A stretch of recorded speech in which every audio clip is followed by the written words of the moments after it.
Bonjour, je m'appelle Karine Plassard et je suis l'une des co-initiatrices aux côtés de Véronique Guégano, Carole Hariba et Eva Darlan de la pétition et du comité de soutien à Jacqueline Sauvage. Nous avons obtenu, grâce à votre mobilisation massive au mois de janvier dernier, une grâce partielle auprès de François Hollande. Cette grâce partielle a permis aux avocats de Madame Sauvage de déposer un dossier de demande de libération conditionnelle. Aujourd'hui, 12 août, le tribunal d'application des peines a enfin rendu son verdict après 6 mois de procédure. Ce verdict rejette la demande de libération de Madame Sauvage et la laisse encore ce soir en prison.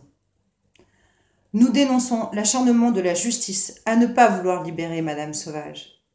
Nous dénonçons le fait que cette justice aujourd'hui ne prenne pas assez en compte la parole des femmes victimes de violences et refuse de voir la réalité et le contexte dans lesquels se sont passés les faits pour lesquels ont été condamnées Madame Sauvage.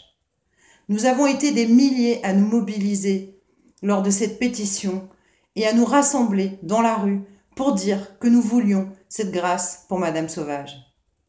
Aujourd'hui, nous devons être des millions à nous mobiliser à nouveau pour demander au président de la République que cette fois il accorde une grâce totale, ce qui permettrait enfin à Jacqueline Sauvage d'être libérée dans les plus brefs délais. La situation des femmes victimes de violences n'est pas une situation prise correctement en compte aujourd'hui dans notre pays. Toute notre société est responsable du geste de Madame Sauvage.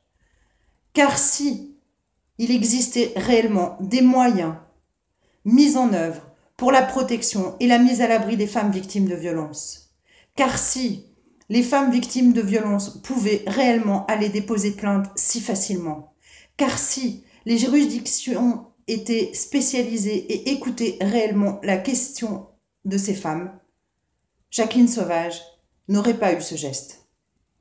Alors aujourd'hui, nous vous appelons, ensemble, à vous mobiliser à nouveau en signant cette pétition, car nous ne pouvons pas accepter, au nom de toutes les femmes décédées sous les coups, au nom de toutes les femmes qui aujourd'hui sont encore victimes de violences, que Jacqueline Sauvage reste en prison.